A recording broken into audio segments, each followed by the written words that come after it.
ఎలాంటి వాడమ్మా రాముడు?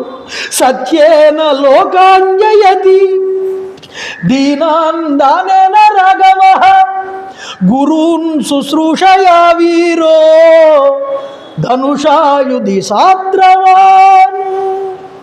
లోకాలని సత్యంతో గెలిచినటువంటి సత్యమూర్తి, ఆపన్నులై వచ్చినటువంటి పేదలకి దాన ధర్మాలు చేసేటటువంటి మహాదాత, పెద్దలు గురువులు ఎదురైనప్పుడు వాళ్ళకి ఎదురు వెళ్ళి నమస్కారములు ఆచరించే వినయ సంపన్నుడు, యుద్ధం వస్తే పరాక్రమాన్ని చూపించి విజయాన్ని పొంది కానీ వెనక్కి తిరిగి వచ్చేటటువంటి వాడు కానటువంటి జయమూర్తి, విజయమూర్తి.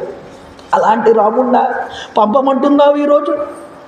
సత్యం దానం తపశ్చాగో మిత్రత శాతమార్జనం. గురువుల్ని సేవిస్తాడు, మైత్రి, పవిత్రత, ఆర్జవం, త్యాగం, విద్య, గురు శుశ్రూష.